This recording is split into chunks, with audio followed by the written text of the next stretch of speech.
Hey lovely people, Tracy Jane Campbell here. Welcome to my vlog Lay Aside the Weight. We are on day 12 of the end of day 12 of a 30-day juice detox, and I've been on nanny duties and had my first real kind of blip. I had the grandkids, made them some food and fell into my pre-programmed behaviour. It's mad. Trying to get my grandson to finish his food, and as I normally do, I'm saying, no, it's nice. Mouthful of food, straight in the mouth, chewing and thinking, what are you doing? Of course, my taste buds go insane. And it was just, again, my automatic pilot with the food. Now, I'd made them tuna and pup chow and mashed potato, and I'd seasoned it up, so my taste buds went crackers. And I just felt like, oh, mate, that was ridiculous. You know, so of course I had the last mouthful and went straight away and had some of my juice, some coconut water to try and just get the taste out of my mouth. But I tell you what, the onslaught in my mind of thoughts of food and cravings for different tasting food was, if not instant, really rapid for the whole day. Thinking and having cravings for food. And it just shows me how much the pre-programming, the preset, the taste buds, the memory, everything is so powerful. It's really powerful. Those cravings are really powerful. Now, unfortunately, there was mashed potato in the mix. Had it been just tuna and the greens, it might not have been as bad. But the mashed potato, that carbohydrate, boy, straight away the cravings for the carbohydrates, the bread, that just started sailing around. I'm happy to say I continued with the juices and I didn't further collapse into oblivion. The only thing that kept me on track was thinking about what I want, thinking about not wanting to go back into a cycle, thinking about the fact that we're human, this little blips will happen, but what are you going to do after the blip? What are you going to do when you hit a bump in the road? What are you going to do when you have those 2 mouthfuls of food? That is just automatic. What are you going to do to recover from that? Will you stop and take a minute to think, okay, that happened, not the best, but it happened, and now I have to deal with the consequences of that. I have to deal with the consequences. How do I deal with the consequences of that without beating myself up and without going backwards and still staying true to what I want and have decided to do?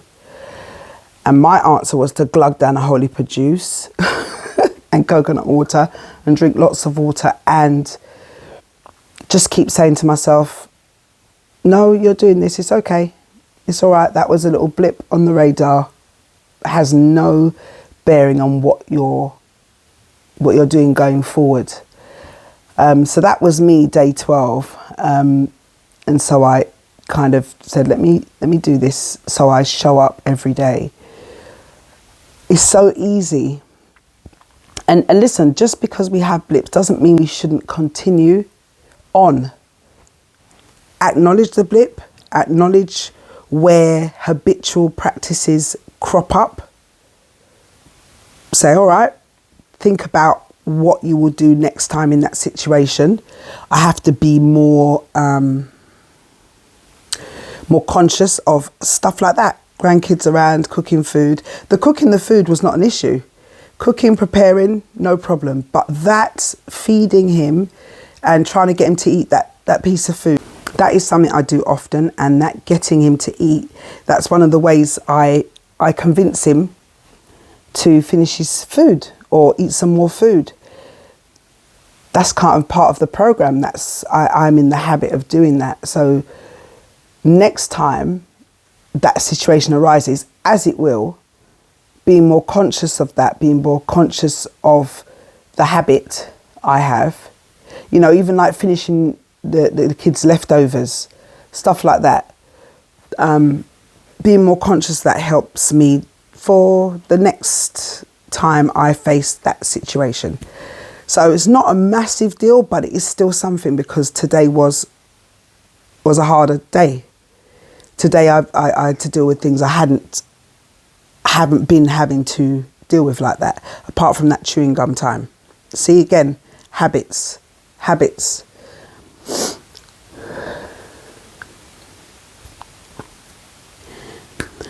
Yeah, so coming to the close of the day, my reflection is, you'll get into familiar circumstances around familiar people or stuff like that, and there will be ways that you are used to operating that you now have to change. It's just a lesson for me to stay conscious of situations that arise that are familiar, in which I am now determined to behave in a new way. Circumstances in which we have behaved in a different way, maybe relationships where there's a habit of maybe going to brunch or cooking or going to dinner, will arise because it's life. We're not opting out of life. We're not stopping being in certain situations that are part of our life. So the lesson is, when these situations arise, familiar circumstances that now I am purposing to be a different person in the midst of, I have to be conscious in those circumstances. I have to think about, in this relationship, in this circumstance, I usually do this. Is this part of who I am becoming, or who I am purposing to be in my lifestyle change?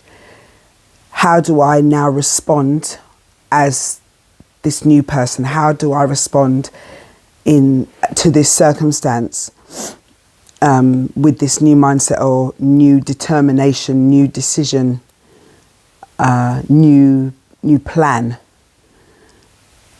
And those things will arise.